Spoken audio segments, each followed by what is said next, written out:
Bueno, vamos a comenzar entonces con el teórico número 23 sobre patología ósea, donde vamos a describir conceptos vinculados a los tumores de hueso. El sistema esquelético normalmente consta de 206 huesos, lo que equivale al 12% del peso corporal. Y estos huesos básicamente tienen diferentes funciones, entre ellas servir a la homeostasia mineral, alojar los elementos de la hematopoiesis en la médula ósea, servir de soporte mecánico, determinando además la morfología y el tamaño de los rasgos corporales. El sistema óseo se mineraliza en condiciones normales y transmite la fuerza generada por ellos a los músculos. Está constituido en un 65% por elementos inorgánicos, específicamente hidroxiapatita cálcica, que le otorga resistencia y dureza y aloja el 99% del calcio, el 85% del fósforo, el 65% del sodio y magnesio del cuerpo, además de un 35% de matriz orgánica, donde se destaca especialmente el colágeno de tipo 1 y otras proteínas no colágenas, un 25% de agua y elementos celulares que constituyen la unidad básica multicelular, como son células de revestimiento, osteoblastos, osteocitos y osteoclastos. La formación de cristales de hidroxiapatita en el hueso consiste en un paso de líquido a sólido. La tasa de mineralización es variable, normalmente hay un intervalo de 12 a 15 días entre la formación de la matriz y su mineralización. Por lo tanto, el hueso no mineralizado se denomina osteoide, ¿sí?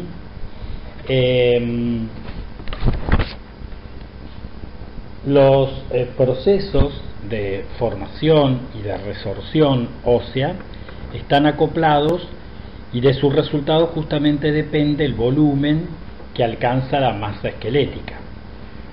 Predomina la formación durante el desarrollo con aumento del tamaño, lo que se conoce como modelación, y cuando alcanza su madurez, la degradación y renovación ósea permiten el mantenimiento del esqueleto y a esto se lo conoce como remodelación. La masa ósea máxima depende de receptores de vitamina D heredados, de la edad, del estado hormonal. La masa máxima se alcanza al comienzo de la edad adulta, luego cada año se va remodelando un 5 a 10%. Sin embargo, luego de los 40 años la cantidad de hueso que se reabsorbe supera al que se forma y comienza a disminuir la masa esquelética. Los osteoblastos tienen gran parte de la regulación local, ya que no solo producen matriz ósea, sino que median la actividad de los osteoclastos, ya que el osteoblasto tiene receptores para paratormona y proteínas similares a la paratormona, factor de necrosis tumoral, y libera un mediador que induce resorción osteoclástica. El factor de crecimiento transformante beta y algunas citocinas que liberan la matriz, cuando es digerida, hace que los osteoblastos sinteticen y depositen hueso nuevo en las lagunas de resorción. La formación del hueso está regulada básicamente por la hormona de crecimiento de la adenohipófisis, que sobre los condrocitos en reposo genera su proliferación, por la T3 de la tiroides, que actúa sobre condrocitos proliferantes hipertrofiándolos. Los condrocitos prehipertróficos liberan indican Hedgehog, que intervienen en la proliferación y diferenciación de condrocitos y proliferación de osteoblastos. Proteínas similares a la paratormona liberada por células estromales, pericondriales y condrocitos proliferantes activan al receptor de paratormona. el factor de transcripción de la vía WNT, ¿no es cierto?, activa la señalización de beta-catenina, estimulando la proliferación y la maduración de condrocitos. Otros factores de transcripción, como el SOX9 de los condrocitos proliferantes, es esencial para la diferenciación de células precursoras de los condrocitos, o el RUNX2, implicado en la diferenciación de condrocitos y osteoblastos. Factor de crecimiento fibroblástico 3, liberado por células mesenquimatosas, actúan sobre los condrocitos hipertróficos, inhibiendo su proliferación y estimulando su diferenciación. Y en el cartílago de crecimiento, los condrocitos liberan proteína morfogénica ósea de la familia del factor de crecimiento transformante beta, que llevan a la proliferación e hipertrofia de condrocitos. En la síntesis de matriz, están reguladas a través de distintas vías, especialmente la vía RANK, que es un receptor de transmembrana que activa el factor nuclear kappa beta en precursores de osteoclastos; el RANK-L, que es un ligando expresado en los osteoblastos y células estromales de la médula ósea; la osteoprotegerina, receptor señuelo sintetizado por osteoblastos que se une a RANK-L y evita su interacción con RANK; la vía del factor estimulante de colonia de monocitos presente en los precursores de osteoclastos, estimulando una cascada tirosinquinasa esencial para la liberación o generación de osteoclastos; la vía WNT beta-catenina, la WNT producida por células osteoprogenitoras que se unen al LRP5 y LRP6 en los osteoblastos y activan la beta-catenina y producen osteoprogesterina, así como la esclerosina producida por los osteocitos que inhiben la vía WNT beta-catenina. Bueno, respecto a los componentes orgánicos, dijimos que tenemos células óseas y por otro lado proteínas de matriz extracelular de tipo colágeno y no colágena. Los componentes celulares constituyen lo que se denomina la unidad multicelular básica, que se inicia y se completa en 6 a 9 meses en el esqueleto, existiendo 1 millón de unidades multicelulares básicas en el esqueleto actuando, las cuales hacen que el esqueleto se renueve todo cada 10 años y un 8% anual, y que está constituida por células progenitoras, osteoblastos, osteocitos y osteoclastos. Bueno, los osteoblastos se encuentran en la superficie ósea, sintetizan, transportan y organizan proteínas de la matriz, ponen en marcha la mineralización, poseen receptores en la superficie que captan paratormona, vitamina D, estrógenos, citocinas, factores de crecimiento y proteínas de la matriz extracelular, ¿sí?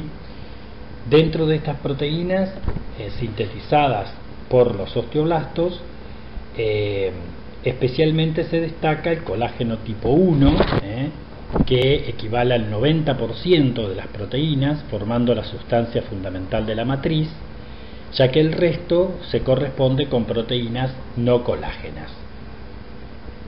Los osteoblastos depositan el colágeno entre tejido al azar, lo que se denomina hueso no laminar o hueso reticular. El hueso reticular se encuentra en las placas de crecimiento, se produce rápidamente y resiste por igual a las fuerzas que se ejercen en cualquier dirección. Pero en el adulto indica un proceso patológico. Si bien no permite el diagnóstico de ninguna enfermedad, pero suele aparecer hueso reticular en la reparación de las fracturas, alrededor de focos de infección, en matriz de tumores formadores de hueso. Luego existen proteínas no colágenas, entre las que se destacan proteínas de adhesión como la osteopontina, la fibronectina y la trombospontina, proteínas ligadoras de calcio como osteonectina y cialoproteína ósea, algunas que intervienen en la mineralización como la osteocalcina, enzimas como colagenasa y fosfatasa alcalina, factores de crecimiento como el factor de crecimiento similar a la insulina 1 o el transformante beta o el dependiente de plaquetas, citocinas como la interleuquina 1, 6 o el RANKL, y proteínas del suero como la beta 2 microglobulina y la albúmina. Bueno, acá vamos a ver algunas imágenes de algunos campos de tejido óseo normal. En la foto del lado izquierdo, ¿no es cierto?, hacia interno vemos tejido hematopoyético correspondiente a la médula ósea. Por fuera vemos hueso cortical o compacto. Este hueso está constituido básicamente, ¿no es cierto?, por tres clases de hueso laminar, como son el circunferencial, el concéntrico y el intersticial, dejando ver, ¿no es cierto?, los sistemas de Havertz con laminillas que forman el sistema fundamental interno rodeando los conductos medulares. Vemos hacia afuera tejido conectivo que constituye el periósteo, y hacia adentro el endósteo. Y en la foto o en la imagen del lado derecho vemos algo de tejido cortical, marcado allí con una flechita, donde se destacan algunos elementos vinculados a los osteocitos. Luego tenemos hacia externo la capa externa fibrosa del periósteo, y hacia interno vemos una capita de células osteoprogenitoras, ¿sí? Internamente, entre las trabéculas óseas, vemos algo del componente del sistema hematopoyético, ¿sí? Recordar entonces que los osteocitos son células osteoformadoras empotradas en la masa ósea que se comunican entre sí y con células de la superficie ósea por unos túneles en la matriz que se denominan canalículos. Las prolongaciones de los osteocitos atraviesan esos canalículos y así se trasladan los sustratos y los potenciales de membrana celular. Regulan justamente la fluctuación de los niveles séricos de calcio y fósforo, ¿sí? Y las células osteoprogenitoras son células madres mesenquimatosas pluripotenciales situadas cerca de la superficie ósea, y el factor de transcripción CBFA1 es esencial y específico para la diferenciación osteoblástica, y esto es esencial para el crecimiento, la remodelación y la reparación ósea. Bueno, en otras imágenes vemos lo mismo. Acá en la imagen de la izquierda vemos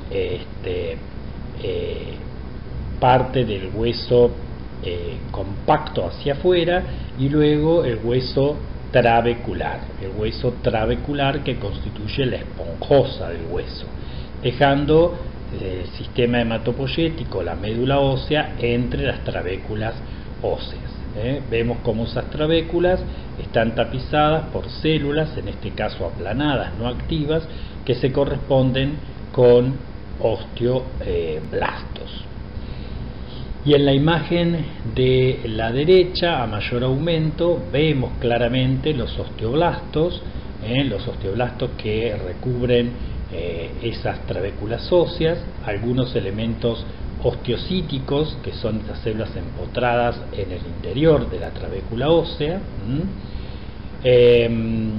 y agregamos acá además los osteoclastos, que son encargados de la reabsorción ósea, que proceden de las células progenitoras hematopoyéticas. Para su diferenciación y maduración se necesitan interleuquinas como la 1, 3, 6 y 11, factor de necrosis tumoral alfa, factor estimulante de colonia granulocito monocito, factor estimulante de colonia macrofágica. Tienen entre 6 y 12 núcleos que se forman por fusión de precursores mononucleares y se ubican en la superficie del hueso. Se unen a proteínas de adhesión de la matriz y labran las conocidas lagunas de resorción o laguna de Hauschildt. la parte de la membrana sobre la superficie de resorción, se llama borde rizado, aumenta la superficie de membrana a través de expansiones vellosas.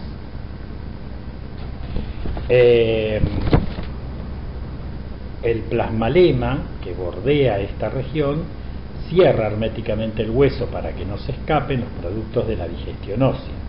Vierte también en este espacio enzimas que descomponen las proteínas de matriz en aminoácidos y libera y activa factores de crecimiento y enzimas como la colagenasa que los osteoblastos ya habían depositado anteriormente, ¿sí? Entonces acá vemos a los osteoblastos, a los osteoclastos, a los osteocitos, que constituyen la unidad básica multicelular. Bueno, acá vemos en detalle a los osteocitos, también vemos acá un osteoclasto y algunos osteoblastos, y médula ósea en la parte interna, ¿cierto?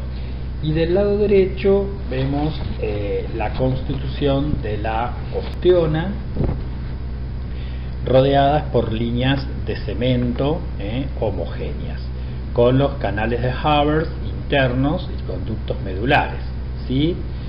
Justamente estas osteonas que están constituidos por ese hueso circunferencial, concéntrico e intersticial, ¿sí?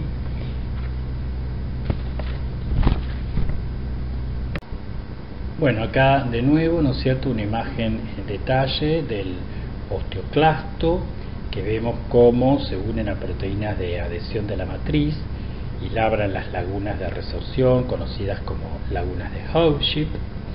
Y del lado derecho observamos cartílago hialino, donde tenemos en superficie el pericondrio, que son células conectivas, ¿sí? Células conectivas, y hacia adentro, en una sustancia fundamental, se encuentran ubicados los condrocitos, formando básicamente algunos grupetes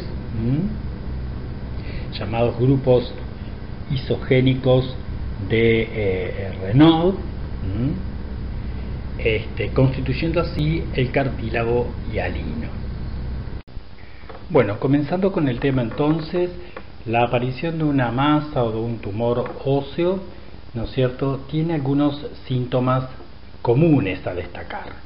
En general, más allá de la tumefacción o de la deformación o la tumoración que podemos observar o palpar, generalmente va acompañada de dolor con distintas características. En algunos casos un dolor bastante característico y específico, ¿sí?, al que se le agrega muchas veces la aparición de una fractura patológica, o sea, la fractura de un hueso, ¿no es cierto?, que tiene una patología previa, en este caso un tumor, por haber básicamente afectado justamente la corteza o expandido el hueso, etcétera, ¿no es cierto? Entonces, dolor, tumor y fractura patológica son los tres síntomas comunes que tienen en general los tumores del hueso.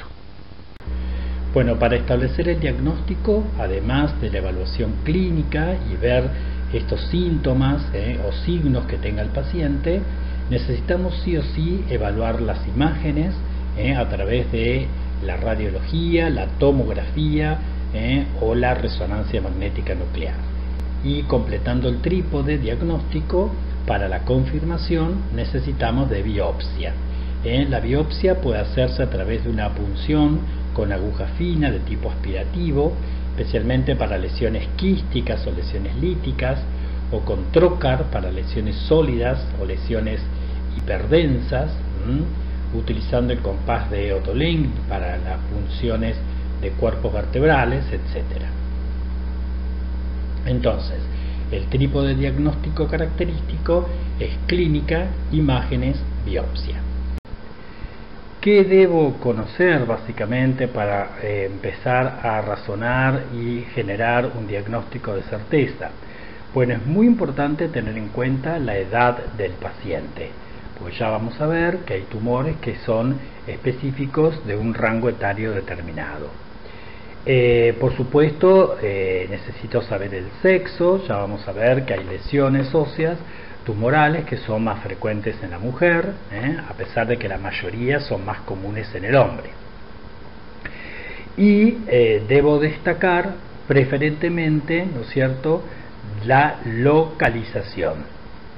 No solo con saber si es una lesión única, si son múltiples, sino a qué hueso me estoy refiriendo, y si es un hueso largo, ¿no es cierto?, ver si esa lesión es preferentemente cortical, ¿no es cierto?, superficial o medular o central, y es muy importante saber también si la lesión es diafisaria, si es metafisaria o si es epifisaria. Bueno, vamos a comenzar entonces con los tumores osteogénicos, o sea, formadores de hueso, que equivalen aproximadamente al 19% de los tumores de hueso, ¿sí? Comenzando por el osteoma. El osteoma es un tumor benigno, que tiene un crecimiento lento y que suele aparecer a cualquier edad. Es algo más frecuente en los varones, ¿sí? ¿Pueden ser múltiples? Sí, especialmente si el paciente cursa con lo que se conoce como síndrome de Gardner, pero en línea general es solitario y puede ubicarse especialmente a nivel del cráneo, en especial en la cara, particularmente en el hueso frontal, además de los senos paranasales o maxilares. Bueno, acá vemos un cráneo justamente con una lesión tumoral redondeada, sobreelevada en el hueso frontal, obviamente duropétrea, ¿no es cierto? Esto es una localización bastante común. Y por imágenes, en este caso un ATAC, vemos, ¿no es cierto?, una imagen densa, algo lobulada, ubicada a nivel del seno frontal. El osteoma está constituido por trabéculas óseas maduras, que son anchas, generalmente irregulares, con espacios intertrabeculares que contienen tejido fibroso. A veces está muy vascularizado, constituido por hueso laminar y reticular. Hay que tener en cuenta que estas proliferaciones, además de lo estético, pueden obstruir, pueden comprimir, pueden deformar, especialmente parénquima cerebral. Otro tumor benigno es el osteoma osteoide. Estos son tumores pequeños, de no más de 2 centímetros, que son algo más frecuentes en los varones, con un rango etario de entre 5 a 25 años. Macroscópicamente son tumores, como dijimos, pequeños, de tejido de color rojo grisáceo, arenosos, ya que constan de trabéculas osteoides mineralizadas, rodeadas por un área de esclerosis densa, ¿sí? Hay que tener en cuenta que estos tumores óseos pueden recurrir luego de la extirpación, generalmente cuando ocupan hueso largo, como fémur, como tibia, como peroné en este caso, se ubican a nivel de la diáfisis y tienen una particularidad, que presentan dolor, ¿no es cierto? Este dolor se debe, por un lado, a la compresión de filetes nerviosos y a una excesiva producción de prostaglandina E2. Este dolor tiene la particularidad de que es mucho más fuerte por la noche y calma con la aspirina. Desde el punto de vista imaginológico, tiene una lesión muy característica, generalmente son intracorticales, su lesión radiológica se conoce como nido, y es una imagen que consta de un centro radiolúcido rodeado por tejido esclerosado denso radioopaco, que se lo conoce como signo de la escarapela. Esta imagen es muy característica, con esa esclerosis periférica, el centro radiolúcido y esa calcificación central. Microscópicamente, esta lesión conocida como nido consta de trabéculas osteoides arborescentes, anastomosadas, constituidas por hueso reticular parcialmente mineralizado, anchas, con poco tejido conectivo interpuesto. Otras veces las trabéculas son delicadas y tienen abundante tejido vascularizado interpuesto. Pueden haber osteoblastos en los bordes de las trabéculas.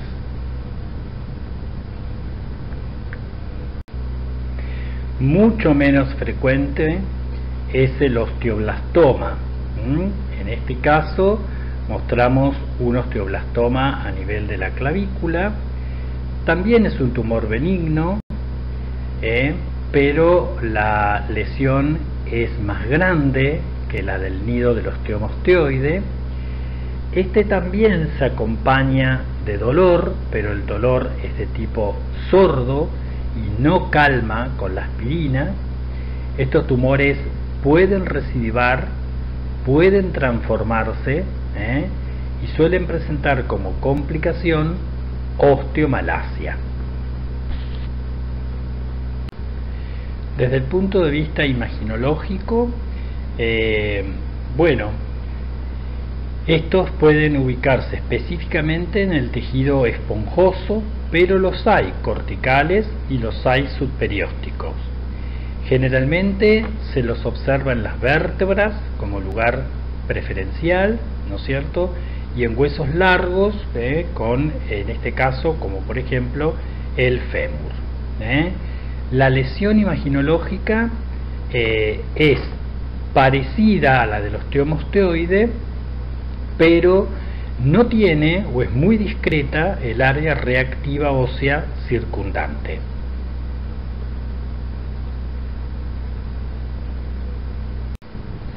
Bueno, histológicamente es algo parecido al osteoma osteoide, solo que pueden presentar células tumorales algo más bizarras, dispersas de tipo degenerativo, o células como en este caso más epitelioides, y la presencia a veces de telangiectasias.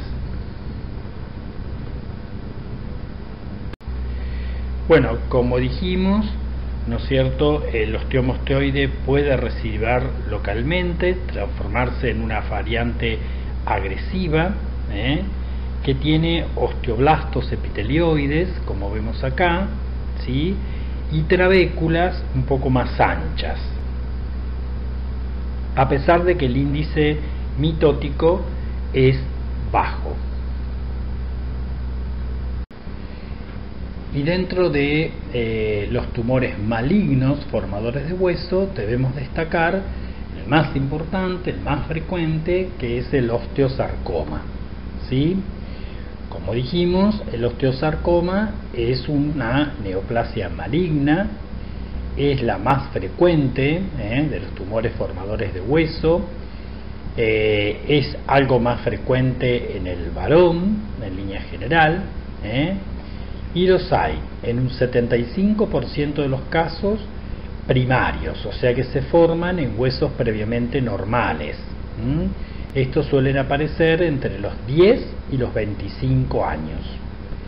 Luego hay osteosarcomas secundarios que se forman en huesos previamente enfermos, por ejemplo, huesos que padecen de osteomielitis, enfermedad de Paget, efectos de la radiación, displasia fibrosa, infartos óseos, incluso osteocondromas.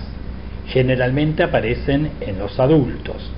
Y hay algunos osteosarcomas considerados de categoría mayor que incluyen, por ejemplo, los osteosarcomas periósticos, los osteosarcomas parostales, los extraesqueléticos, los de maxilar, los multifocales, los condroblásticos, los telangiectásicos, etc.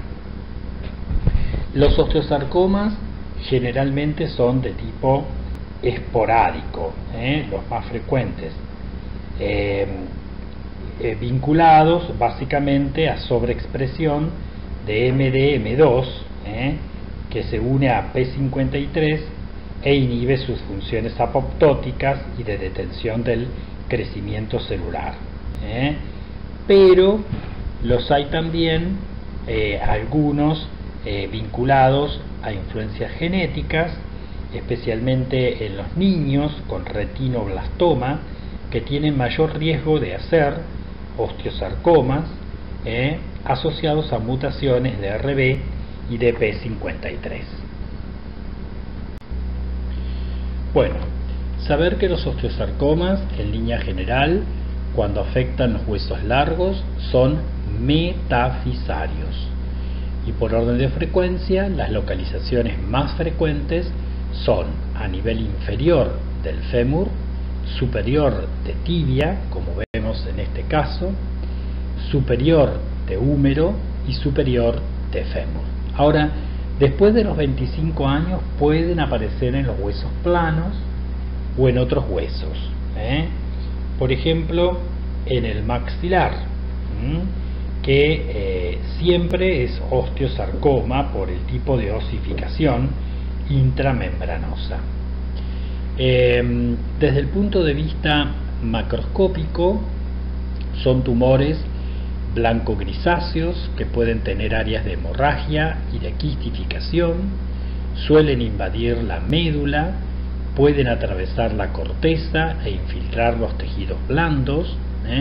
En un 50% tienen predominio de tejido osteoide, por lo tanto son duros, esclerosos, arenosos.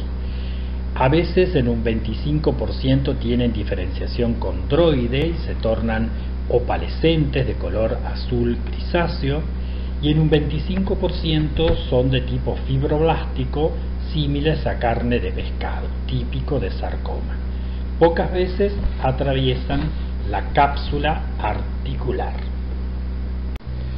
Desde el punto de vista imaginológico, como vemos en el extremo superior de esta tibia, ¿no es cierto?, pues son lesiones que pueden ser líticas o blásticas, ¿sí?, con una imagen densa que las rodea generalmente, ¿no es cierto?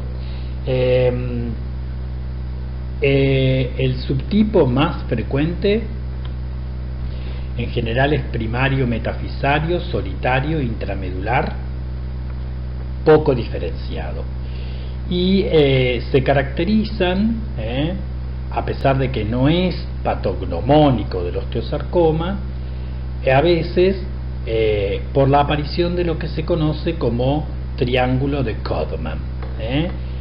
Esto se debe al desprendimiento del periósteo, a la cortical esclerótica como base, y uno de los lados formado por tumor.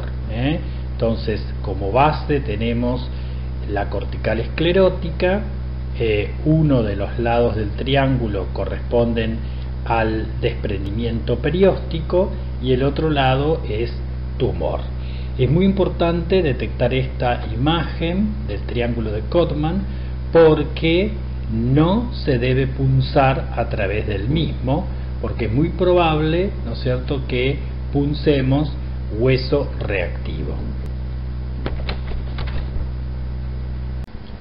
Bueno, histológicamente esta es una típica imagen de osteosarcoma donde nos permite ver parénquima constituido por células mesenquimáticas anaplásicas de fondo y la típica formación de matriz osteoide. Eso es un requisito importante a tener en cuenta para el diagnóstico de osteosarcoma, la formación de matriz osteoide, donde vemos entre ellas células osteoblásticas atípicas.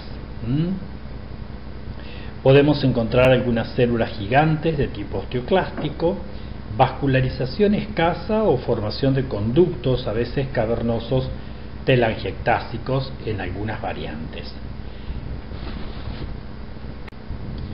Bueno, acá otras imágenes donde vemos claramente la atipía de las células osteoblásticas de fondo y en este caso la aparición de algunas células gigantes multinucleadas tipo osteoclástica. En la imagen de la derecha, marcada atipía o bizarría de las células, una anaplasia muy grosera, y con un fondo donde se ve la formación de matriz osteoide. Acá vemos otras imágenes. Del lado izquierdo, las células, como dijimos, ¿no es cierto?, atípicas, osteoblásticas, y vemos la presencia de algunas mitosis atípicas, y en el fondo algo de formación de matriz osteoide. Del lado derecho, la variante condroblástica, se ven algunas células multinucleadas interpuestas y vemos células con mayor cantidad de citoplasma de núcleos vesiculosos. Esto es un osteosarcoma de tipo condroblástico. Bueno, esto es para que vean tanto imaginológicamente, macroscópicamente y microscópicamente cómo se ve un osteosarcoma, ¿no es cierto?, de tipo parostal, también conocido como yuxtacortical.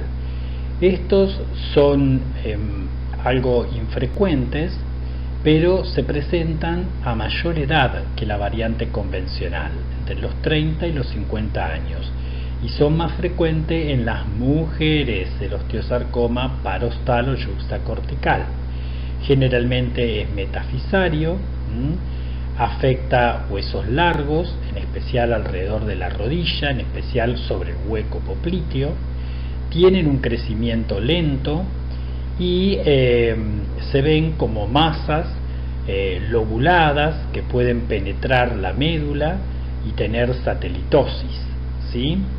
El pronóstico de estos tumores es muy bueno, no necesitan quimioterapia previa ni posterior, solamente son quirúrgicos. Lo que hay que tener cuidado es porque en superficie hay menor densidad por el cartílago y esto puede ser mal interpretado como osteocondroma, y en el centro son algo más densos por la proliferación de tipo osteosarcoma. No producen triángulo de Codman. Microscópicamente hablando, tienen un hueso bien formado con osteoide y ocasionalmente tienen estroma fibroso y recubierto por cartílago. A diferencia del osteosarcoma parostal, tenemos el osteosarcoma periostal. Este crece sobre la superficie del hueso, generalmente de un hueso largo, como superior de tibia y de fémur, y se limitan a la corteza. Rara vez invaden la cavidad medular, ¿sí? Lo que tienen estos tumores es que son corticales y siempre son de alto grado. Microscópicamente hablando, tienen un alto componente cartilaginoso son de alto grado, como dijimos, y su pronóstico es algo mejor que el osteosarcoma convencional. Lo que debemos destacar desde el punto de vista histológico es que son células que tienen marcada atipía, con un alto índice mitótico, o sea, son de alto grado, de tipo osteoblástico, con formación de matriz osteoide e incluso pueden tener calcificación. Aquí vemos otra variante del osteosarcoma a tener en cuenta, en este caso en hueso largo como fémur, con una fractura ahí patológica que imita básicamente un quiste óseo aneurismático, con áreas densas y áreas menos densas en el centro, ¿no es cierto? Y macroscópicamente vemos que es un tumor friable, rojizo, con lagos vasculares rellenos de sangre. Microscópicamente vemos que está constituido por estructuras vasculares llenas de sangre, más rodeadas por células de tipo osteoblástico, con algunas células multinucleadas tipo osteoclástico, células atípicas, con esos espacios grandes rellenos de sangre. Es la única variante que puede diagnosticarse sin encontrar osteoide. Tienen un marcado pleomorfismo y además de los lagos de sangre, presencia de células gigantes multinucleadas. Bueno, los osteosarcomas pueden dar metástasis, ¿no es cierto? Generalmente lo hacen por vía hematógena, especialmente a los pulmones, además de otros sitios parenquimatosos y óseos. Suelen aparecer a veces metástasis saltatorias, llamadas skip metástasis. Son tumores muy quimiosensibles. Hoy la supervivencia es del 60%, ¿sí? Dado a esta condición de quimiosensibilidad. Lo que hay que hacer luego de la quimio es evaluar, estimar básicamente el porcentaje de viabilidad y de necrosis post quimioterapia, ¿no es cierto? En donde vamos a ver trabéculas y áreas celulares necrosadas. Entonces debemos estimar el porcentaje de viabilidad y necrosis. Lo ideal es el 100% de necrosis post quimioterapia. La quimio sirve para disminuir masa tumoral y disminuir también el tamaño de las metástasis. No se usa radioterapia. Bueno, y resumiendo un poco, decimos que los osteosarcomas, ¿no es cierto?, los hay centrales y periféricos, y dentro de los osteosarcomas centrales, ¿no es cierto?, obviamente los más frecuentes son los osteosarcomas de tipo convencional, pero hay algunas otras variantes, como los osteosarcomas bien diferenciados. Vimos el telangiectásico, los hay mesenquimáticos, los hay tipo osteoblástico o tipo condroblástico, los hay epitelioides, ricos en células gigantes, etc. Y después hay osteosarcomas periféricos, la variante convencional de alto grado, el parostal que observamos y el periostal. Y respecto a su asociación con distintas mutaciones, el 70% de los osteosarcomas esporádicos tienen justamente mutaciones del gen RB. Los esporádicos, así como durante el síndrome de Li-Fraumeni, existe justamente mutaciones de la TP53, con desactivación de INC4A que codifica la P16 y P14, y sobreexpresión de MD, M2 y CDK4, que inhiben básicamente a P53 y a RB respectivamente.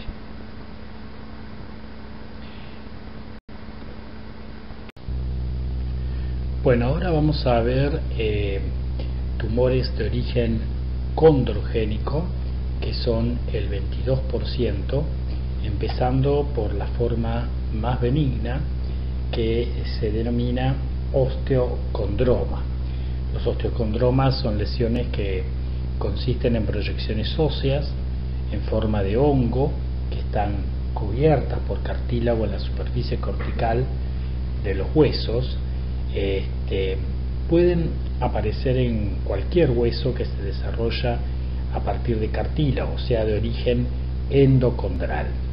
Especialmente se desarrollan en la región yuxtaepifisaria de las metáfisis, de huesos largos, de las extremidades, a nivel del hombro, de la rodilla o del tobillo. Es el tumor óseo benigno más frecuente. Desde el punto de vista imaginológico, hace una lesión lítica de frente, y de perfil podemos observar, ¿no es cierto?, que existe una discontinuidad de la cortical y una continuidad de la lesión con la medular del hueso. Bueno, esta es una neoplasia que para algunos se corresponde con una proliferación de tipo amartomatoso, de ahí que también se la denomina exostosis osteocartilaginosa, pero como ya vamos a ver, hoy se considera una neoplasia y es el tumor óseo benigno más frecuente, que suele aparecer especialmente a principios de la adultez o en la adolescencia, de localización metafisaria. Si bien es una lesión única, en un 15% de los casos puede ser múltiple. En este caso es hereditaria, con un patrón de herencia autosómica dominante. Crecen lentamente, y desde el punto de vista macroscópico constan de una formación que puede ser pediculado sésil, con una cabeza irregular cubierta de cartílago maduro, con un pedículo ancho y corto. El cartílago no cubre ese pedículo. Tienen de 3 a 8 centímetros de diámetro y 3 a 5 centímetros de alto, con periósteo adelgazado. El centro es poroso, por lo cual se puede romper fácilmente, especialmente en los niños y en las formas múltiples. El capuchón puede calcificarse, pueden generar infecciones sobreagregadas, maduran como el cartílago de crecimiento. Es algo más frecuente en los varones, 3 a 1 respecto a las mujeres. Las exostosis hereditarias autosómicas dominantes en la infancia se debe a mutaciones en los genes EXT1 o EXT2 y muestran además alteraciones cromosómicas en los cromosomas 8, 11 y 19. En las formas esporádicas sufren desactivación del EXT1. Los genes EXT1 y 2 codifican enzimas que sintetizan glucosaminoglucanos como el sulfato de parano, y su disminución impide de alguna manera la difusión normal del factor IHH, el Indica Van Hedgehog, que es un regulador local del crecimiento del cartílago. Entonces esto trae aparejado una alteración de la diferenciación de los condrocitos y de la formación ósea a nivel local. Bueno, desde el punto de vista histológico vemos que en superficie tiene una capa de tejido fibroso y está recubierta por un capuchón de cartílago hialino, totalmente maduro, ¿sí? Y luego vamos a ver por debajo trabéculas de tipo laminar, también maduras con médula hematopoyética interpuesta. Bueno, a la exostosis osteocartilaginosa u osteocondroma hay que diferenciarla de una proliferación que es osteocondromatosa de tipo parostal, bizarra, que se la conoce como enfermedad de Nora. Esta entidad es mucho más frecuente en los huesos de las manos y en los huesos de los pies, y que se pone de manifiesto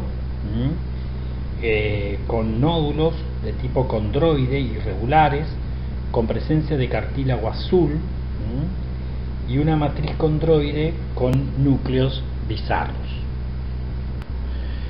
Otra lesión importante a tener en cuenta, benigna, son los condromas, que se denominan así cuando la localización es yuxtacortical o en la superficie ósea, o encondroma cuando ocupa la cavidad medular, ¿cierto? Como es el caso de esta imagen radiológica, ¿no es cierto?, que muestra un centro radiolúcido y una periferia radiodensa, dando generalmente un signo característico llamado signo en anillo en C, a veces en O. Son tumores macroscópicamente duros, lobulados, vítreos, translúcidos, gris azulados, que se dan en el hueso esponjoso, pueden erosionar la cortical, tienen menos de 2 centímetros, son tumores benignos que aparecen entre los 20 y los 50 años, generalmente a nivel metafisario, con la particularidad de que pueden malignizarse y que se deben específicamente a mutaciones en los genes IDH1 e IDH2, que son genes que codifican isoformas de isocitrato deshidrogenasa que intervienen en la síntesis de 2-hidroxiglutarato, interfiriendo en la metilación del ADN. Esto se difunde a células con genes IDH normales, implicando cambios epigenéticos, o sea que hay transformación por asociación. Bueno, los condromas desde el punto de vista microscópico son nódulos de cartílago hialino. Estos nódulos están separados por estroma fibroso, a veces muy vascularizado. Las células están dispersas irregularmente en la matriz e incluidas en espacios lacunares. En cada laguna pueden haber de 1 a 3 núcleos. Hacia los bordes, las células se van aplanando con aspecto de fibroblastos fusiformes. Bueno, puede haber focos de calcificación u osificación, pero el hueso formado no está incluido en el estroma fibroso. En las variantes hereditarias suelen tener atipía y son algo más celulares. Pero ahí vemos entonces cómo se disponen esos lóbulos de cartílago hialino. Bueno, y existen formas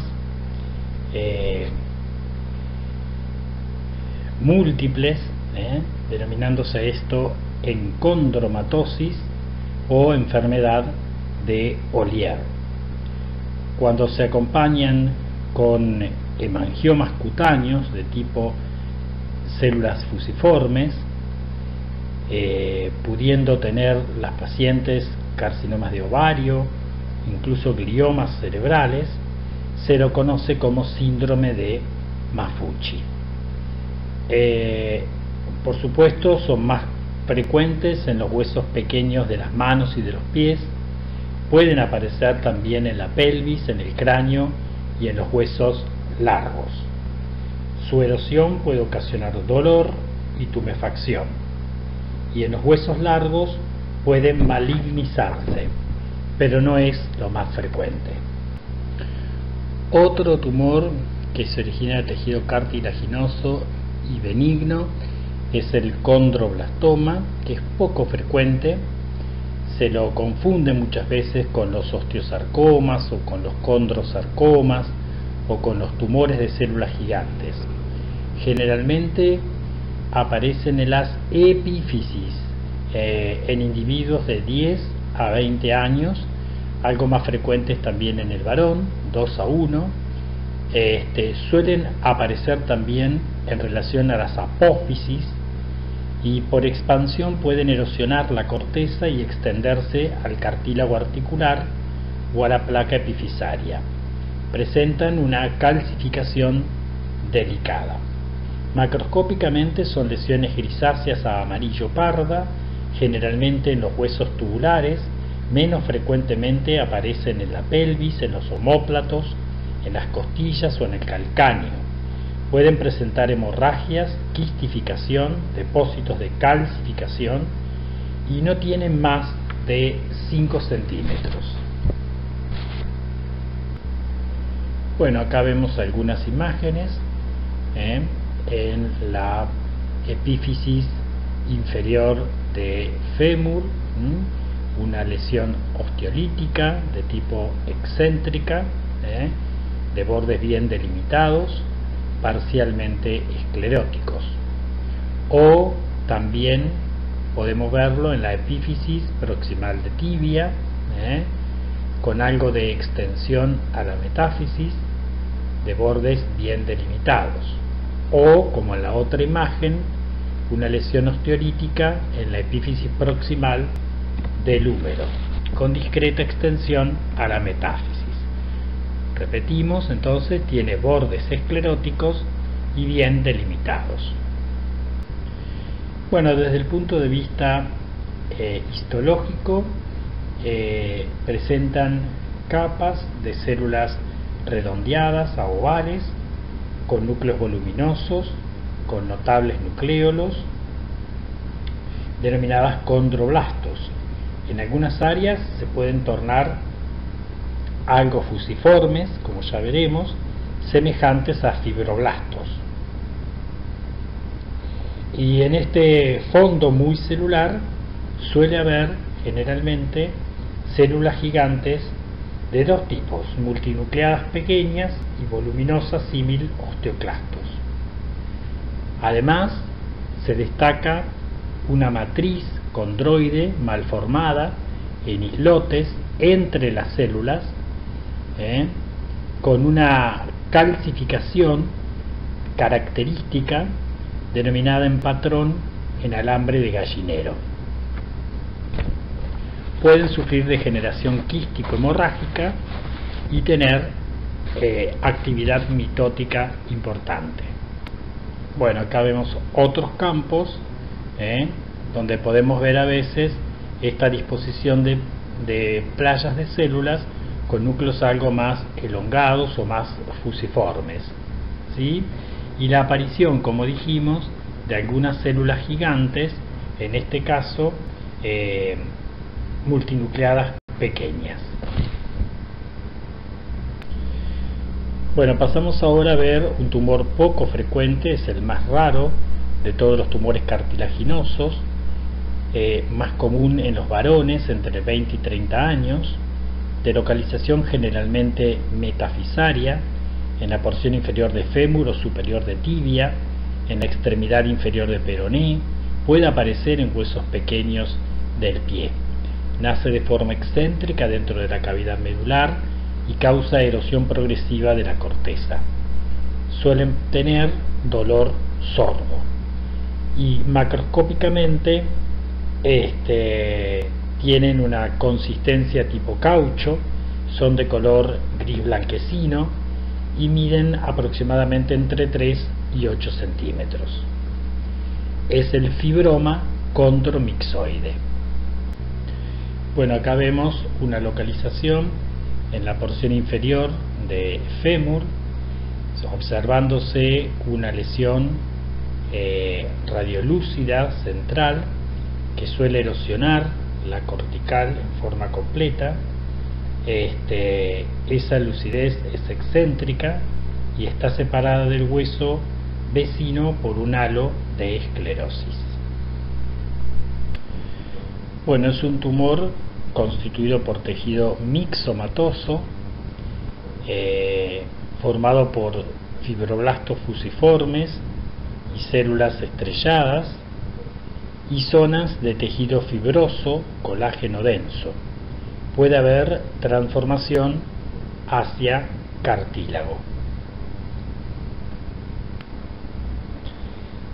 Es característico encontrar algunas células gigantes multinucleadas, aisladas, otras con menos núcleos, con hipercromatismo y pleomorfismo de aspecto maligno. Por esto puede diagnosticarse incluso equivocadamente como un tumor maligno. Entonces, una matriz de tipo mixoide con esas células estrelladas, algunas células con pleomorfismo nuclear e hipercromatismo, y en la imagen inferior vemos también células gigantes multinucleadas de tipo osteoclasto. Bueno, pasamos ahora entonces a la contrapartida maligna de los tumores cartilaginosos, como es el condrosarcoma, que en el 50% de los casos tiene localización pélvica, a nivel ilíaco o porción superior de fémur, pero puede aparecer también en el húmero, como en el caso de la foto del lado derecho, en costillas, en cuerpos vertebrales, en peroné, en tibia, en esternón. Pueden tener un sitio central o invadir la cavidad medular, o nacer en la periferia y extenderse hacia tejidos blandos. De ambas maneras son tumores voluminosos y que generalmente desde el punto de vista imaginológico dan una lesión lítica con un característico moteado en pochoclo, con deformación del hueso, con o sin esclerosis o hiperostosis y clara permeación. Bueno, se dan en un 20% de los tumores malignos primarios del hueso, tienen un crecimiento claramente progresivo, generalmente el 80-90% son primarios, especialmente entre los 60 y 70 años. Los hay secundarios, estos generalmente se dan en pacientes más jóvenes, 20-30 años, después de encondromas, exostosis múltiples, displasias fibrosas, enfermedad de Paget, ¿sí? Son un poco más frecuentes en el varón, 2-1, dolorosos generalmente, y presentan 3 grados. Suelen ser tumores básicamente voluminosos, translúcidos, gris blanquecinos, de consistencia gelatinosa. Pueden tener necrosis central, calcificación, como dijimos, u osificación. Los hay intramedulares o yuxtacorticales. Y hay distintos patrones. Existe la variante convencional, el condrosarcoma de células claras, el desdiferenciado, el mesenquimático, y como dijimos también hay una variante perióstica o yuxtacortical. Bueno, el condrosarcoma es una neoplasia de difícil diagnóstico. Hay que identificar anaplasia dentro de las células atrapadas en las lagunas cartilaginosas, observando la presencia de núcleos hipercromáticos aumentados de tamaño. Pueden haber núcleos múltiples en una sola célula, multilobulados, o formas extrañas con imágenes mitóticas. Debemos evaluar entonces la diferenciación celular, el índice mitótico y la presencia o no de necrosis para ver el grado, ¿no es cierto? Acá vemos un ejemplo al lado izquierdo de un campo con un condrosarcoma de grado 1 y del lado derecho de un condrosarcoma de grado 2. Bueno, acá vemos del lado izquierdo un campo de un condrosarcoma de grado 3, donde vemos inmersos en una matriz condroide, núcleos epicnóticos, puede haber, como dijimos, binucleación, y la presencia de grupetis de condrocitos, o sea, varios núcleos en una sola célula, y la presencia de núcleos bizarros por el alto grado. Del lado derecho vemos un ejemplo de un condrosarcoma desdiferenciado, observándose claramente la coexistencia de un condrosarcoma de bajo grado hacia la derecha, que es mucho más paucicelular, y del lado izquierdo de la foto un componente de alto grado o grado 3, ¿sí? Entonces en este caso podemos hablar de desdiferenciación.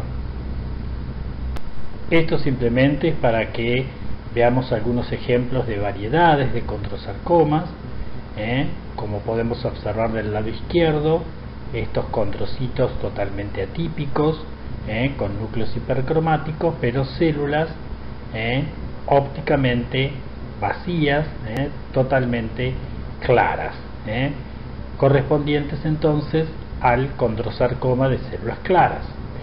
Y del lado derecho lo que podemos observar es la aparición de un condrosarcoma con células, ¿no es cierto?, también de núcleos hipercromáticos, agrupamiento, vascularización, pero que están en una matriz mixoide. Algo importante a destacar es que los que presentan osificación, como en la imagen del lado izquierdo, la formación de hueso ocurre dentro del cartílago, a diferencia de los osteosarcomas, que nace en un fondo de células anaplásticas, osteoblásticas y fibroblásticas, ¿sí? En el condrosarcoma la osificación está dentro del cartílago, marcada acá con un asterisco, la zona de osificación de tipo endocondral. Y esto simplemente del lado izquierdo, dado a que es un tumor, como dijimos, de difícil diagnóstico,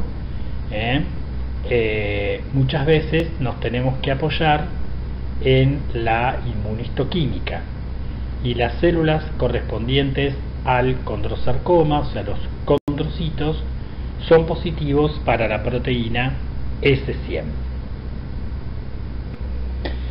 Bueno, pasamos ahora a ver algunos tumores que en la clasificación están dentro del grupo de los tumores de origen desconocido, que son un 10% aproximadamente, que hoy sabemos, en el caso de este tumor en particular, que tiene origen en células histiocíticas, conocido como tumor de células gigantes. Es un tumor en línea general benigno, pero que en un 10 a un 30% de los casos puede malignizarse. Aparece entre los 20 y los 50 años, generalmente es epifisario, y es un poco más frecuente en la mujer, ¿sí? 3 a 2. Las localizaciones más comunes son a nivel proximal de la tibia, en la porción distal del fémur, como en la foto que vemos del lado izquierdo, en la porción distal del radio, o en la porción proximal del húmero.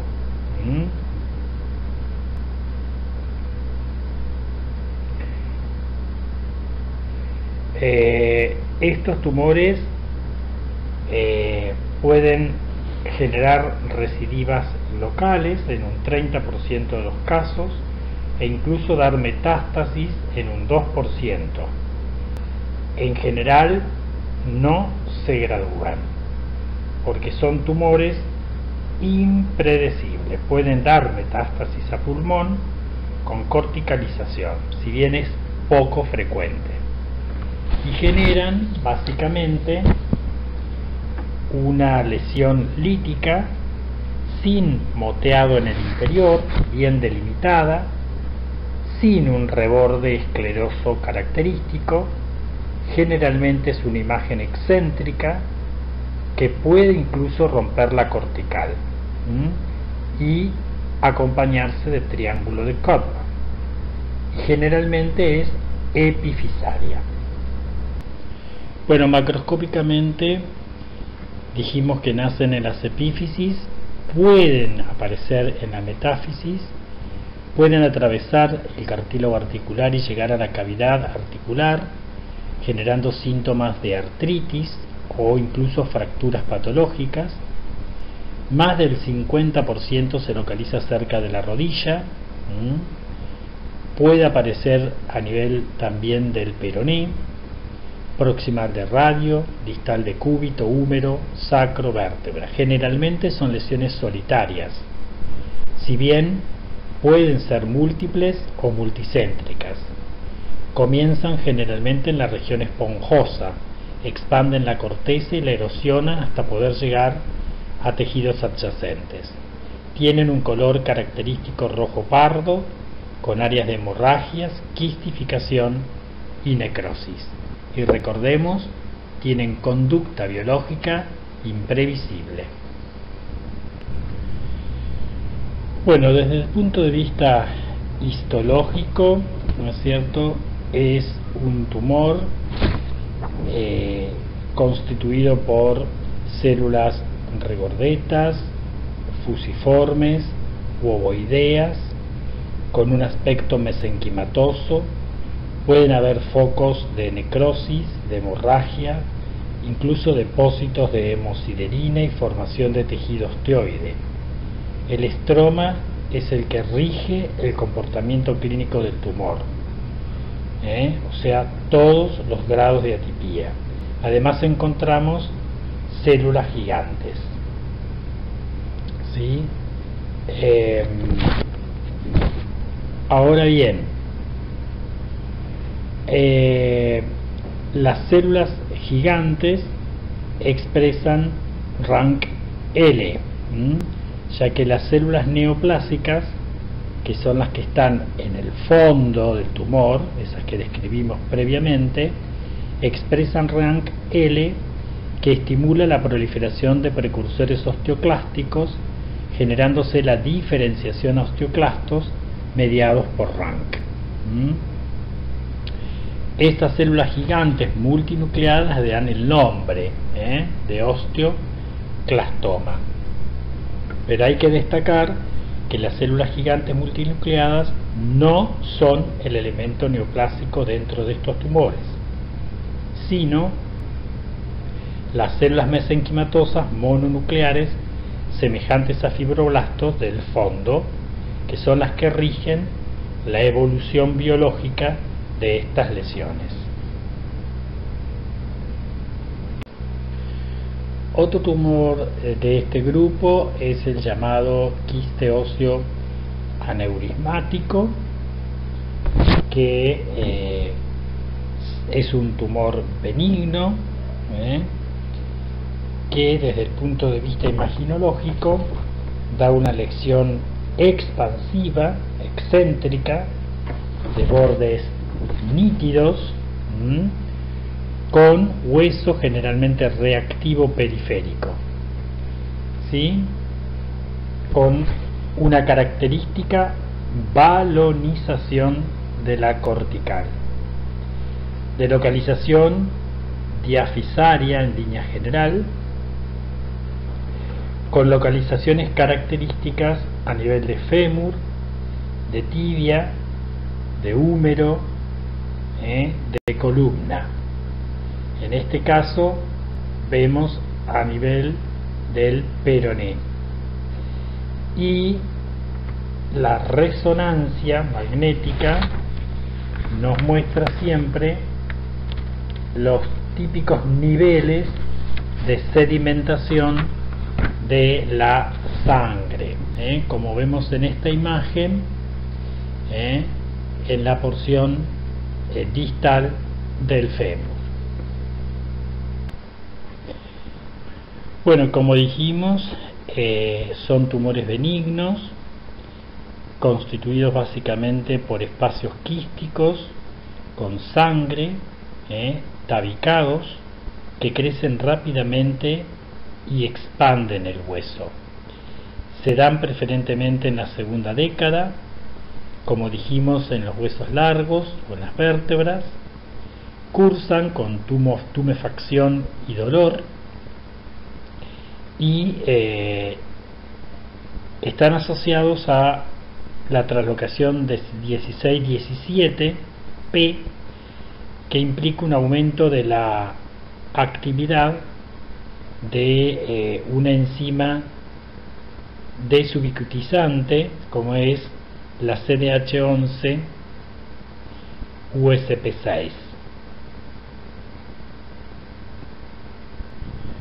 Bueno, los quistes óseos aneurismáticos tienen membranas completas constituidas por paredes quísticas óseas llenas de sangre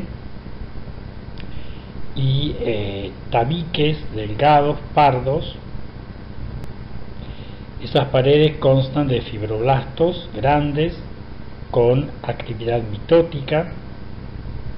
Podemos encontrar células gigantes tipo osteoclasto y un hueso reticular reactivo.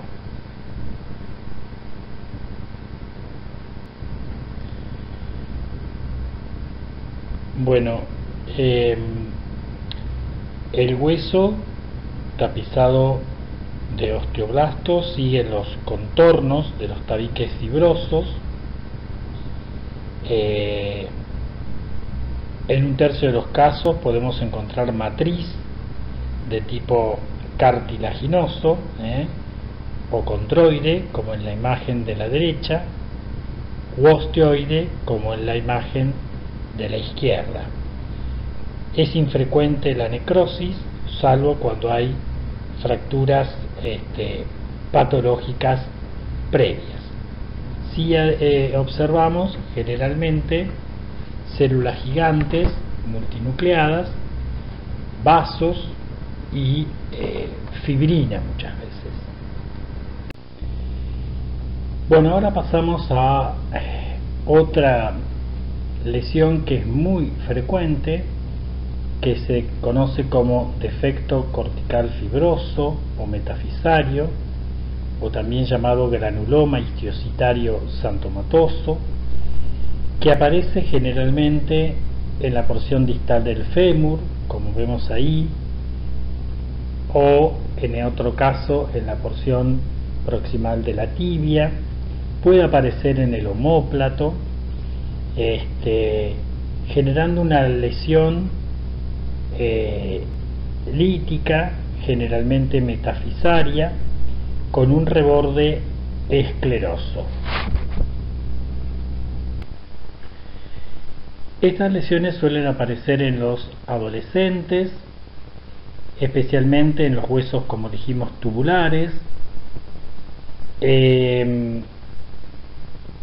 Son propensas a las fracturas, pero en línea general son asintomáticas. A veces por expansión del hueso producen dolor.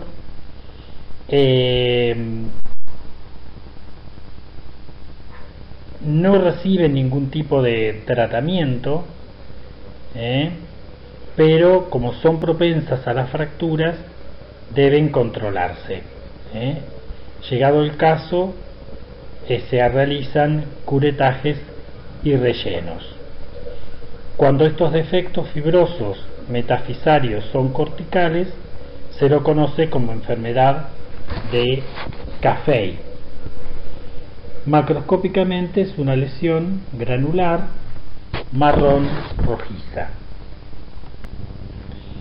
Desde el punto de vista histológico son masas de tejido fibroso con un patrón generalmente estoriforme, con presencia de células de tipo osteoclástica.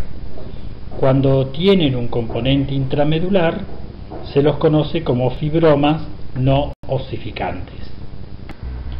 Bueno, ahora vamos a pasar a tumores que en la clasificación están dentro de los de origen neuroectodérmico, como es el sarcoma de Ewing, que es un tumor muy maligno, indiferenciado, de crecimiento rápido, un tumor óseo primario poco frecuente.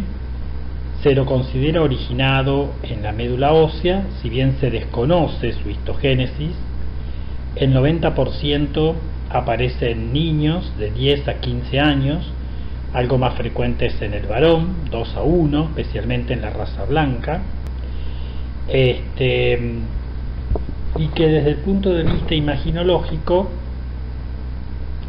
en general son tumores líticos que provocan erosión de trabéculas esponjosas y después de la corteza de adentro hacia afuera. Característicamente pueden generar triángulo de Codman, puede haber osteogénesis de tipo perióstico alrededor del tumor, generando unas capas en tela de cebolla, sabiéndose que esta osteogénesis es de tipo reactiva, no tumoral, ¿sí? Típico entonces de lesiones líticas diafisarias con esta imagen de osteogénesis reactiva en capas de cebolla.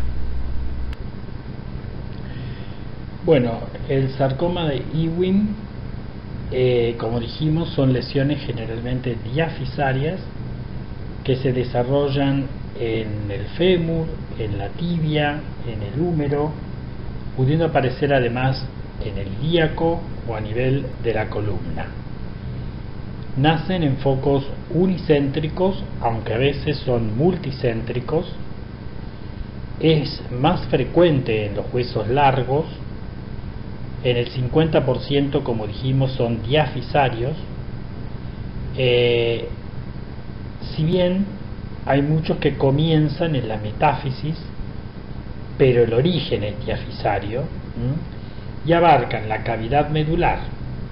Son blandos, grisáceos, frecuentemente quísticos, se expanden a corteza, erosionan la misma, suelen presentar necrohemorragia, pueden expandirse a nivel subperiósteo y penetrar en tejidos blandos extraesqueléticos, y se dice que la conformación reaccional del hueso origina capas concéntricas alrededor del tumor en tela de cebolla. Sabemos que cuando encontramos esta imagen en catáfila de cebolla desde el punto de vista imaginológico, debemos pensar en sarcoma de Ewing, pero puede aparecer también en la osteomielitis, incluso en el osteosarcoma o en los granulomas eosinofílicos. Los sarcomas de Ewing presentan dolor, pero además fiebre, tumefacción local con calor local, acompañado de anemia, aumento de la eritrosedimentación con debilidad y leucocitosis.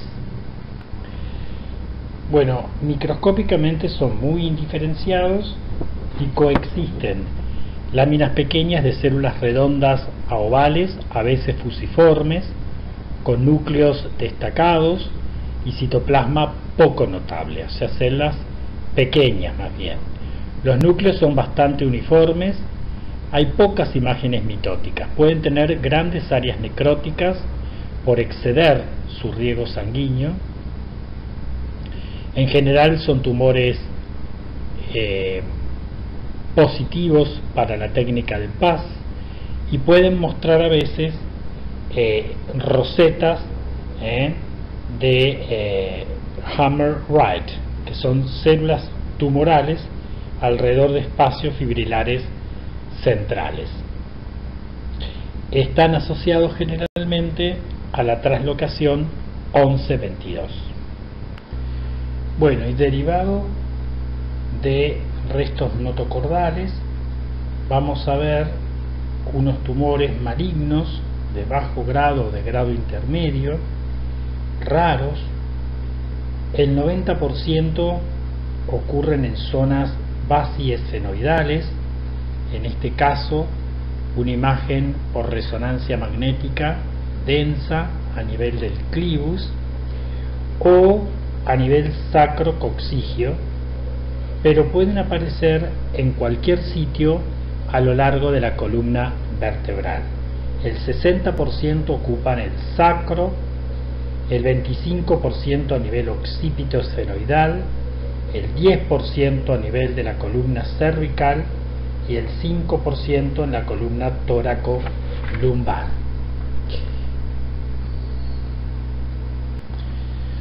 Macroscópicamente vemos una imagen de un cordoma sacrococcigio y vemos la imagen in situ de un cordoma del clivus.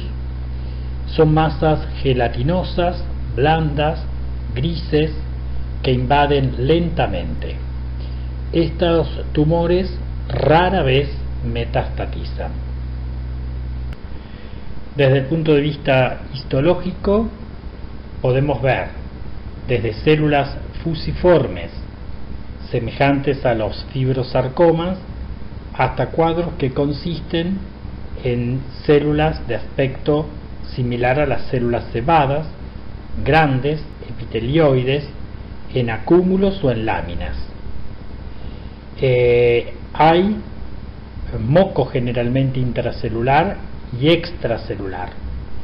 Las vacuolas intracelulares comprimen el citoplasma, el cual se dispone en bandas angostas con aspecto de tela de araña o trabéculas. Son las conocidas células fisalíforas de los restos notocordales. El moco abundante produce lagunas donde flotan las células neoplásicas. Estas proliferaciones pueden recidivar. Y acá vemos entonces la coloración de Alcian Blue, que colorea de azul el moco de base. Y acá vemos otros aspectos que los caracterizan. Como vimos, ¿no es cierto?, un fondo proteináceo o mucoide con cordoncitos de células más pausadas o cordoncitos de células vacuoladas en esa matriz mucoide Alcian Blue positiva. Acá vemos lo mismo, las células fisalíforas que flotan en una matriz mucoide, ¿no es cierto?, PAS positivas. Y acá vemos cómo invaden básicamente el tejido óseo. La proliferación invade el tejido óseo. Cordomas. Y si tenemos que hablar en línea general, las neoplasias más frecuentes son las metástasis en el hueso, que llegan por propagación directa por vía vascular linfática o hematógena, por vía intrarraquídea a través de los plexos venosos de Batson. Pueden ser solitarias, pero en general son multifocales. Aparecen en cualquier hueso, pero en especial en vértebras, en pelvis, en costillas, en cráneo, en esternón, proximal de fémur y húmero. Imaginológicamente pueden ser líticas o blásticas o mixtas. En el caso de las líticas, prostaglandinas, interleuquinas y proteínas relacionadas a la paratormona estimulan la resorción ósea osteoclástica, y en las metástasis blásticas la reacción osteosclerótica lo hace estimulando la formación ósea por parte de los osteoblastos.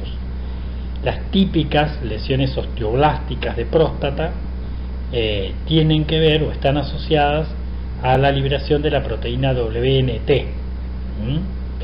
Acá vemos entonces en el extremo proximal del fémur metástasis de tipo lítico, y macroscópicamente vemos múltiples metástasis acá en la epífisis y metáfisis de esta sección del extremo superior del húmero. Acá vemos una imagen de la columna por TAC normal del lado izquierdo. En el medio vemos, señalado con flechas, múltiples metástasis líticas en una tomografía, y en esta otra imagen, que es una resonancia magnética, vemos múltiples metástasis a nivel vertebral señaladas con flecha de tipo blástico. Bueno, el 75% de las metástasis óseas proceden de la próstata, de la mama, del riñón o de pulmón. En los niños debemos considerar neuroblastomas, tumores de Wilms, osteosarcomas, sarcomas de Ewing, rhabdomiosarcomas. Acá tenemos la posibilidad de ver en un campo del lado izquierdo microacinos entre las trabéculas óseas correspondientes a una infiltración por adenocarcinoma bien diferenciado de próstata, metástasis ósea prostática de un adenocarcinoma prostático. Del lado derecho vemos también, ¿no es cierto?, a nivel intertrabecular acinos o islotes de células atípicas de estirpe epitelial correspondientes a un adenocarcinoma de mama. En este otro campo del lado izquierdo vemos también una proliferación que está infiltrando el hueso correspondiente a un carcinoma prostático pobremente diferenciado. Y del lado derecho vemos la invasión ósea por una metástasis correspondiente a un carcinoma difuso de tipo gástrico con células en anillo de sello. Entonces, para resumir, decimos que el tumor más frecuente de hueso es, dentro de los benignos, es el osteocondroma o exostosis osteocartilaginosa, que es un tumor de origen cartilaginoso, formador de cartílago. Y el tumor más frecuente óseo maligno es el osteosarcoma, que es un tumor maligno formador de hueso, ¿sí?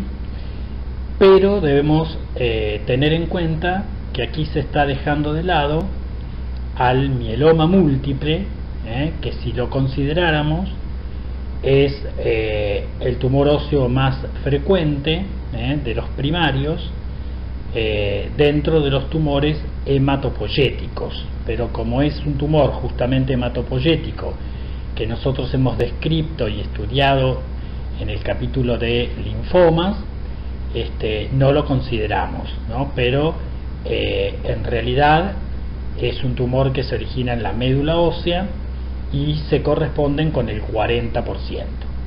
Y si tenemos que hablar en línea general, es mucho más frecuente, ¿no es cierto?, los tumores secundarios, o sea, las metástasis, que los tumores primarios. Entonces, una cosa es considerar los tumores más frecuentes de hueso en línea general, que son los secundarios. Si hablamos de los primarios, que es el osteosarcoma como maligno y el osteocondroma como benigno. Y si consideráramos todos los tumores que pueden originarse a partir del hueso, incluyendo los hematopoyéticos, estos se dan en el 40%, destacándose entonces el mieloma múltiple. Bueno, y con esto entonces hemos terminado esta teórica. Muchas gracias.